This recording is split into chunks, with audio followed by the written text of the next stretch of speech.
So, to many, Florida might be the promised land, but for so many of you who might have landed on this video, it might be time to get the heck out of Dodge.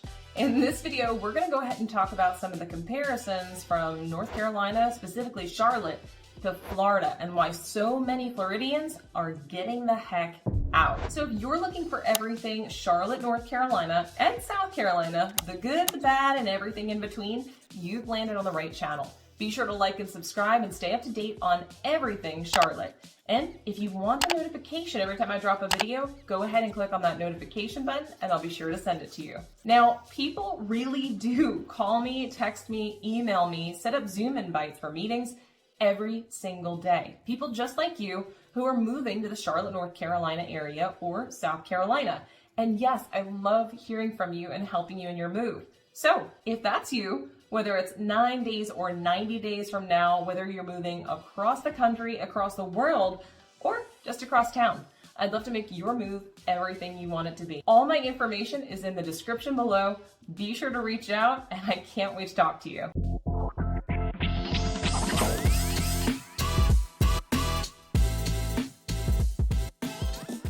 So in this video, I'm going to be focusing on Florida. Now, some of you who have watched my other videos know I love Florida. I have a soft spot for it, and if I ever moved, that's probably where I'd go.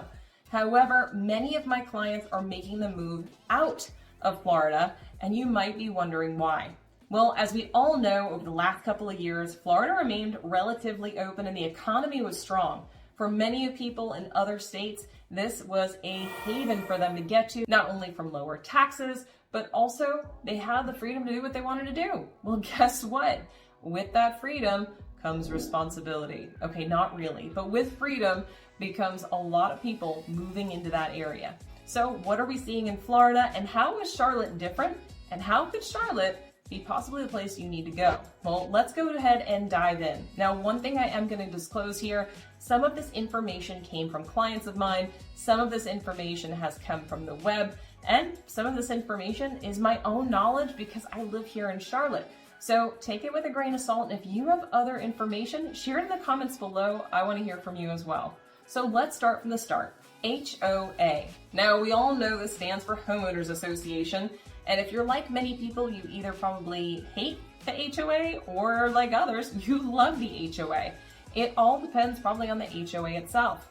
Well, there's a few things that I have learned about HOAs in other areas, meaning Florida, compared to North Carolina, and they're vastly different. But in some areas of Florida, there are specifics when it comes to the HOA. In fact, not only do you have to apply for the HOA, every member that is going to be living in that home has to apply. They'll review financials, they'll do a background check, they'll make sure you're not on any sex offender lists, which I think we could all probably appreciate. But the biggest thing is, even though you're buying a home, you still have to apply to the HOA and you might not even be approved. That is absolutely bonkers to me. And recently I had a client moving here asking all about these things, and honestly, I didn't know how to answer her because it's not something we have. Here in North Carolina and in South Carolina, if you purchase a home and that home is in an HOA community, you are a part of the HOA. Period. That's it. No application, no background checks, no financial checks, none of that. You buy the home and you're a part of it. So if that's something you're coming from, do not fret. It's going to be a very simple 30-day process of being under contract and you are in. Now, the next thing I want to talk about is planned communities. Now, planned communities, gated communities, these seem to be fairly common in Florida, and a lot of people ask about them. Now, you might not be from Florida, you might be watching this video and might wonder, well, we have planned communities too. I want to hear more. Well, here we go. I know for a fact from some of my clients that the planned communities in Florida can be, well, expensive.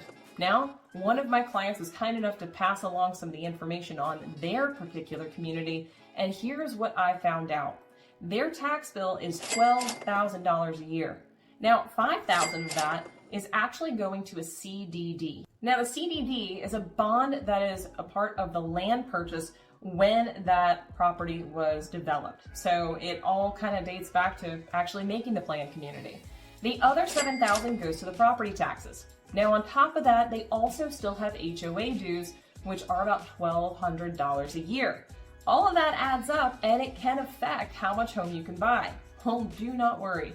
Now, while Charlotte, North Carolina, and in South Carolina, we do have some planned communities, we don't have a ton. However, we do have lots of neighborhoods and subdivisions. They just aren't considered planned communities. Of the ones that we do have, we don't have anything like a CDD, and our taxes are way lower. In fact, depending upon where you are, you could be paying as low as $4,000 in taxes, even for a home that is considered luxury and in the upper end. Now, because you don't have a CDD, it also reduces your costs. And on top of that, while there is going to be HOA dues, usually they're nominal and sometimes as low as $100 a month. Now, for some of these communities, they do have golf courses and things of that nature, but in most cases, you are not required to join the golf club. So what that means is you can go ahead and join the country club if you choose to and play golf and go to the additional amenities, but you don't have to. One of the specific communities is the Palisades. And the Palisades is extremely popular here in the Charlotte area. They have their own elementary school, middle school, high school, which is very recent. And they also have equestrian centers, golf, pickleball, tennis, fitness facilities, pools, you name it, they've got it. And they have homes that vary in price. Now, again, less than $100 is your HOA a month, and it's an absolutely beautiful community. On top of that, you also don't have any of those CDDs, and the taxes are very low. So if you're looking for an opportunity for a planned community, this and many others in the area might be an option, but make sure to double check, because if you're accounting for some extra fees, they're probably not going to be there. So let's hit on the next point, insurance. Now, I know that a lot of Floridians are having some challenges right now, and I have friends in Florida as well that are having this challenge where their car insurance is going through the roof, their insurer for their home is dropping them, they can't get flood insurance because now it's required in many areas, even in spots that weren't flood zones in the past and might not actually even still be. The insurance companies want you covered. So what in the world do you do? Well, you either have to go for a more expensive insurer and basically just bow to the whim of whomever is insuring in the area. Well, let me tell you this. We do not have that issue in Charlotte and in South Carolina. We just don't. One, we really don't get hurricanes. In fact, the Charlotte, North Carolina and South Carolina area, we may look like we get hurricanes when you see that cloud going over on the map, but in essence, we just get a little bit of rain and maybe a little bit of wind. Probably actually even less substantial than we would get from a summer thunderstorm. And in addition to that, while yeah, we might have heavy rains occasionally, we really don't flood. So the insurance policy coverage is a lot less expensive in this area. And again, we're so far off the coast, we don't need flood insurance, we don't need higher coverage, we don't need additional policies. It's pretty straightforward. Now, one thing we have seen a little bit of is a slightly higher increase in car insurance. Now, this comes from nationwide changes, especially from those who are uninsured, so we can't really do much about that one. However, I will tell you that based upon some of the prices that I've seen from friends and other clients of mine that are coming out of Florida, our insurance rates are way lower. So now let's talk about schools. Now, I have heard, I would say, every different side of this. Some people think the schools in Florida are great, some people think they're terrible. Now, I'm going to put my own 2 cents and my own opinion here, but it depends upon the area that you're in. And that also goes for Charlotte. Now, Charlotte, or I should say North Carolina as a whole, is rated 26th out of the country for schools, while Florida is 21st. So technically on paper, the schools in Florida are better. However, if we take a closer look at the details of each school in the regions, you're going to see a completely different picture. Now, in Charlotte specifically, we have some pretty highly rated schools. And in fact, they're coming out on the top of the charts for the entirety of North Carolina, the entire state. So what this means is that the higher concentration of better schools are going to be around Charlotte and of course also in South Carolina. Now, I didn't pull the rankings for South Carolina, but I can tell you that a lot of my clients are moving to the Fort Mill, South Carolina area specifically for the schools. Now, the only challenge that we have here in North Carolina, or in South Carolina, should I say, in Fort Mill specifically, is the fact that sometimes we have a freeze on the schools. Why? They don't want to overpopulate them. I think we could all agree that's probably a good thing. As they're building new schools, sometimes they put a freeze on how many children they're allowing into the school, but don't worry, that doesn't mean your kid won't have a school to go to. All the schools in the surrounding areas are also wonderful. It just might mean that they might have to change schools within the next year or two. Now, in addition to that, what you're probably going to find is the schools that are dead smack in the middle of Charlotte aren't as highly rated. nor the ones slightly to the north of it. Where you're going to find your highest concentration of highly ranked school is going to be the lower quadrant of Charlotte. So following and flanking out 77 and 74 and south of that. All right, this one's obvious, but let's talk about the weather. Yes, I'm not trying to start up a conversation in a bar. I want to talk to you about some of the major differences. It is freaking hot in Florida. Am I right or am I right? Even winter is hot down there, and a lot of my clients have kind of given up on it. Not only is it hot, but it's also humid. Now, you're not going to get away from the humidity moving to North or South Carolina. We have that as well. Charlotte can get humid. Okay, it is humid in summer, but it's not as bad as Florida. Part of the reason for that, our temperatures are actually also a lot lower. And because we're not flanked by water on both, well, all three sides, we don't have that issue as much as Florida does. In addition to that, because we have less humidity, we have less bugs than Florida, you name it, it all comes together. But there are a few things that stand out to a lot of my clients as to why Charlotte might be a better choice than where they are right now. We don't get hurricanes, we don't get floods, we don't get tornadoes, and we don't get hit with really any major weather event that you would see up north. So we don't get blizzards, we don't get anything too overly cold, no ice storms, none of that. Now, I'm gonna knock on wood because we did get snow about 8 years ago, and it was about 8 inches. So yes, occasionally it happens, but it's not like moving to Boston where you're gonna have to shovel twice a day. So if you're looking for a happy medium, this might be the place to be when it comes to the weather. Now let's talk about some big numbers. Now this was honestly shocking to me, and I had to go double check it twice. Let's talk about not only the population, but the population density of North Carolina and Florida, but more specifically, how many people are moving to the area. Let's start with Florida. Florida has about 406 people per square mile. Now, of course, that's talking about the entire state. We know Miami-Dade and other specific areas of Florida are going to be more highly populated, higher population density, but for the entire state, per square mile, it's 406 people. Now, here's where it gets crazy. Guess how many people are moving to Florida every single day? 1,218 people. 1,218 people are moving to Florida every single day. So now let's compare that with North Carolina. North Carolina has about 214 people per square mile for our population. So almost half the actual population density of Florida. But here's where it's really interesting. There are only 257 people moving to North Carolina versus the 1,200 or so moving to Florida.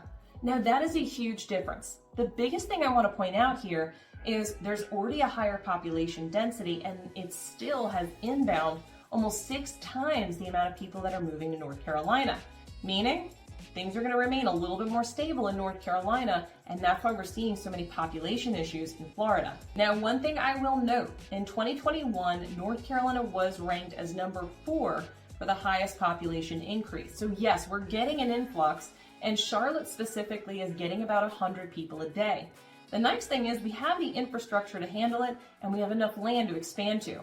Florida, on the other hand, you're limited on how much land you actually have to use, which is also part of the reason for the population density increase, or higher than North Carolina. Because of the wetlands, there's not as many places that you can expand to and build on, and a lot of it's protected. Now, that's a good thing from a nature perspective, but when it comes from the perspective of 1,200 people moving there, where are you gonna put them? Now, one other thing I am gonna note, the amount of searches for inbound versus outbound, meaning people moving to a state versus leaving a state, the types of searches that they're doing, Florida and North Carolina are on par with that. Florida and North Carolina are both on par and pretty much the same. And in addition, in both states, the searches for inbound or people moving to the state are 1.8 times higher than searches for people leaving the state. You make your own opinion on this, but it's some pretty interesting information. And now let's talk about my specialty, houses. Now, if you plan on leaving Florida and you own a home, guess what? You're in luck. There's still low inventory, there's still low days on market, and things are still going for record highs. That's fantastic. And yeah, with 1,200 people moving there, I think you would sell your house fast. And here's what you're gonna experience here in North Carolina. One of the nice things, and some people do and some people don't, like the way the market has changed, but one thing that is for sure is the actual property values have gone up. Now, while we might have slightly higher inventory and we might have longer days on market, the homes are selling at or around list price. In addition to that, we've seen an increase of 3 to 5% in the actual market value or sales prices over the last year, depending upon where you are in the Charlotte market. That's a good thing. And what that's showing is that our market is stable, things are selling, and prices are increasing at what I would consider a reasonable rate.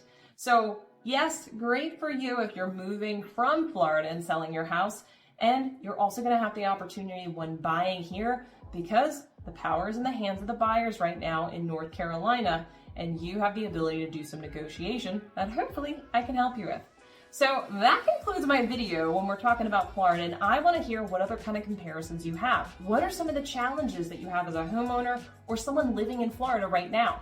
Drop it in the comments below. I want to hear from you, and if I need to make another video to answer more questions, I'll be sure to do it. Now, if you love the content from this video, be sure to like and subscribe. I want to hear from you, and I'd love to see you back. Now, you've heard it from me before, but whether you're moving 9 days or 90 days from now, across the country, across town, or from Florida, be sure to go ahead and take a look at the description below. All my contact information is there. Text, call, email, send a Zoom invite. I'll be there to help make your move exactly what you want it to be. Until next time, I look forward to showing you around town.